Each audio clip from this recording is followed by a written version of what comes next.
이번 다보스 포럼에서 조금 중점적으로 볼 내용에 대해서만 제가 짧게 말씀을 드려보면, 요즘은 특히나 코인 투자가 매크로나 규제 영향을 어마어마하게 받고 있어요. 그래서 코인베이스에서도 정책적으로 참여를 하는 것 같고, 그동안 이제 기관 쪽을 많이 노력해왔던 리플사도 적극적인 움직임이 보이는 것 같고요. 안녕하세요. 저는 지금 스위스 인터라켄 쪽에 있는 벤겐이라는 작은 마을에 와 있습니다. 조용히 그 다보스 포럼 전에 좀 생각도 정리하고 그 네트워킹 할 분들도 뭐 좀 조용히 만나보고 좀 쉬고 그러려고 왔는데, 하필 어제가 무슨 스키 월드컵 같은 이제 전 세계에서 세 번째로 된 대회가 있더라고요. 그래서 뭐 엄청 시끌벅적하고 이래가지고 가는 날이 장날이구나 라는 생각을 했습니다. 제가 오늘은 그 주말이라서 뭐 뉴스들이 많이 있진 않고요. 그 최근에 이제 돌아가고 있는 매크로 관점에서 아무래도 이제 미국이 어마어마하게 요즘 이제 강한 어조로 계속 전 세계 정치 경제를 다 흔들고 있고, 기관 정책에서도 주도권을 이제 잡기 위한 노력들도 있지만, 뭐 그동안 전통적으로 지금 유럽은 늘 해당 관련해서 이제 뭐 조용하게 미카 중심으로 만들어 왔고, 또 스위스는 늘 어떤 허브 역할을 해왔기 때문에, 또 거기서 나아가서 뭐 중동도 있고 싱가폴도 있고 뭐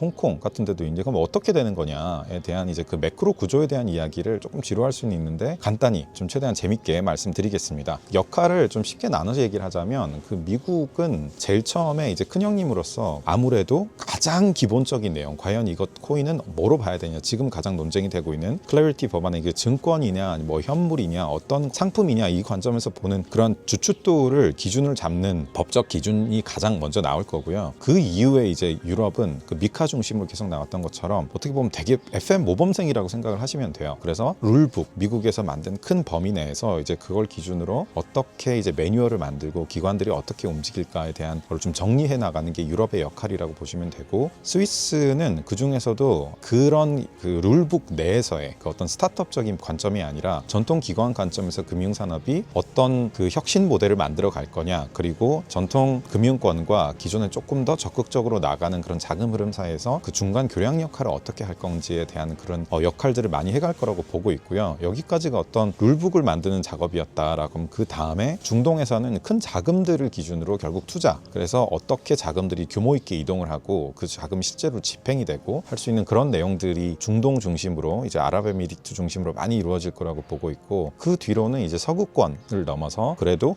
이제 대국으로 있는 이제 중국이나 이제 일본, 그리고 뭐 한국도 마찬가지로 그 역할들을 해 나가겠지만, 뭐 홍콩이 아무래도 중국의 이제 관문 역할을 하다 보니까 지금 서구권의 변화에 맞춰서 중국은 어떻게 변할지에 대한 그 교량 역할을 홍콩에서 하게 될 거고, 싱가포르는 마지막으로 전 세계의 이제 금융권들의 아시아 본사가 많이 이제 모여 있는 곳이다 보니까 그 룰북과 홍콩에서의 어떤 방향성 이런 것들을 기준으로 기업들의 실제 라이선스나 아니면 서비스 구조가 만들어져서 확장이 되는 그 실무적 플레이가 많이 이루어지는 게 지금까지 말씀드린 구조다라고 보시면 됩니다. 이번 다보스 포럼에서 조금 중점적으로 볼 내용에 대해서만 제가 짧게 말씀을 드려보면, 요즘은 특히나 코인 투자가 매크로나 규제 영향을 어마어마하게 받고 있어요. 특정 코인이 뭘 냈다, 기술적인 어떤 발전이 있었다, 이런 것들을 거의 그 휩쓸어 낼 만큼 매크로에서의 어마어마한 큰 변수들이 많죠. 전 세계적으로 좀 뭐 전쟁 이런 것들도 많이 있지만, 이제 미국의 이제 법안 중심으로서의 어떤 그 규제의 발전도 분명히 있고, 최근에 이제 더 주목받고 있는 이제 코인베이스와 같은 전통적으로 이 산업 내에서의 어떤 그 리더 역할을 했던 진영과 전통 금융권들이 이제 들어오다 보니까 뭐 블랙락이라던가 골드만삭스, JP모건 이런 곳들이 아니다, 그 밥그릇은 우리가 가져가야 된다, 기존의 코인 놀이를 하는 게 아니라 적극적인 이제 전통 자산에 대한 채권 토큰화, 그리고 이제 결제 산업, 수탁,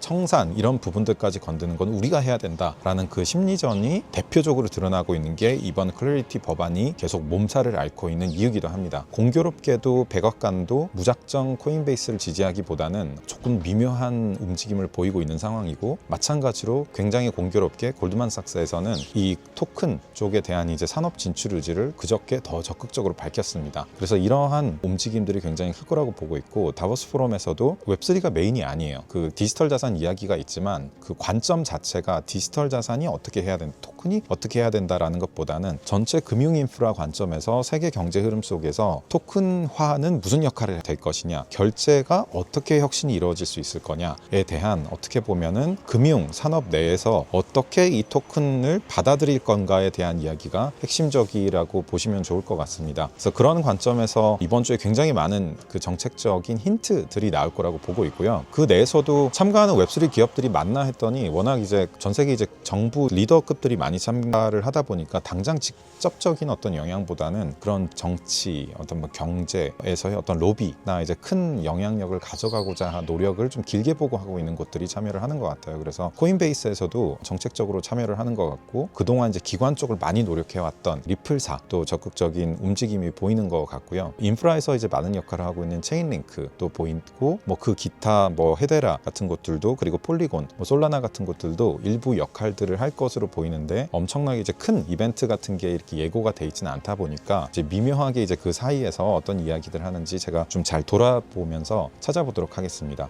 그 시장의 방향이 지금은 전체적으로 중립으로 조용히 있는 가운데 뭐 여러 가지 매크로 변수 때문에 많은 움직임이 있을 거다 보니까 투자는 좀 조심히 보시되, 아무래도 연초니까 올해가 이제 어떻게 움직일까에 대한 좀 큰 시각에도 많은 관심을 가지고 보시면 2월, 3월, 4월 이렇게 투자를 계속 해 나가시면서도 이런 관점에서의 큰 흐름을 내가 어떻게 타고 있구나, 나는 어떤 상황이구나에 대한 힌트를 가지시는 데 도움이 되지 않을까 싶습니다. 저도 일단 다시 또 취리로 돌아가서 이제 그 포럼 이번 주에 있는 거 잘 준비하고 최대한 많은 행사들 참여를 하면서 어떤 내용들이 오는지 잘 살펴보고 전달을 드릴 수 있도록 하겠습니다. 늘 이렇게 부족한데도 시청해 주셔서 감사드리고, 저도 더 좋은 컨텐츠들로 고민해보고 전달 드릴 수 있도록 노력하겠습니다. 네, 감사합니다.